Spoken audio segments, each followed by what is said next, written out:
তো কেমন আছো বন্ধুরা? তো আমি হচ্ছি তোমাদের বন্ধু রিয়া। তো আমি আজকে বানাবো হাতে মাখা লতি। তো তার জন্য আমি কি মশলা দিয়েছি দেখো। নিয়েছি সর্ষ, লঙ্কা, ধনে, জিরে, নুন সব একসাথে আমি পেস্ট করে নেব। দেখো আমি পেস্ট করে নিয়েছি। নিয়ে এবার একটা কড়াই নেব। কড়াইয়ের মধ্যে এই যে লতিগুলো আমি এরকমভাবে কেটে নিয়েছি। তো এই যে দেখো এরকম সাইজের কেটে নেবে। সেদ্ধ টেদ্ধ কিছু করতে হয় না, যেরকম বানাচ্ছি ওইভাবে বানিও। দেখো আর নিয়েছি পেঁয়াজ কুচোনো,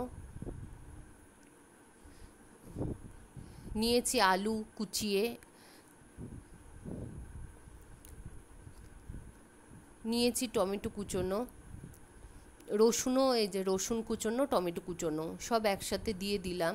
দেখো আমি দিয়ে দিচ্ছি এই যে টমেটোও দিয়ে দিলাম। দিয়ে এবার আমি এর মধ্যে দেখো ওই যেটা বেটে রাখলাম মশলাটা, সেই মশলাটাও কাচিয়ে দিয়ে দেবো।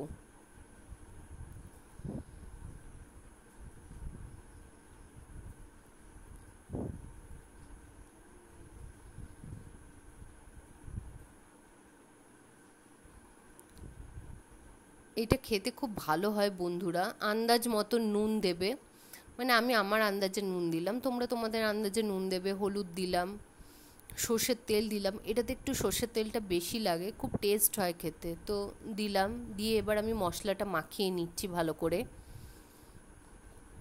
তোমরা এর মধ্যে চিংড়ি মাছও দিতে পারো, ইলিশ মাছের মাথাও দিতে পারো। তো আমি কিছু দিইনি, আমি এমনিই করছি। দেখো গ্যাসটা জ্বালিয়ে দিয়ে কড়াইটা বসিয়ে দিলাম। দিয়ে এবার ঢাকা দিয়ে দেবো। দেখো আমি ঢাকা দিয়ে দিলাম। এবার বারবার করে সরিয়ে দেখবো, এই যে ঢাকনাটা সরিয়ে দেবো।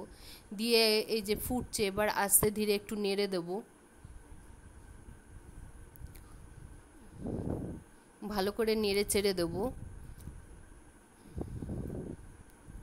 দিয়ে আমি আবার ঢাকা দিয়ে দেবো। এই কাঁচা লঙ্কা দিলাম, ঝালটা একটুখানি কম মনে হলো তো আমি আর একটু লঙ্কা দিলাম। দিয়ে ঢাকা দিয়ে দিলাম আবার। দিয়ে দেখো একদম শুকনো শুকনো হয়ে এসছে। দেখো শুকিয়ে এসছে, আমি ওটাই দেখাচ্ছিলাম, শুকনো শুকনো হয়ে এসছে। কি সুন্দর লাগছে দেখতে। তো আরেকবার ঢাকা দিলাম লাস্ট, ব্যাস একদম হয়ে গেছে। এবার নামিয়ে নিলেই থালায় সাজিয়ে, এই যে দেখো সব গোটা গোটাও আছে আর কি সুন্দর হয়েছে। তো একবার এইভাবে বানিয়ে দেখো তোমরা হাতে মাখা লতিটা, এত টেস্ট হয় তোমাদের আর কিচ্ছু লাগবে না, এই দিয়েই খাওয়া হয়ে যাবে। তাহলে চলো আজকের মতন টাটা।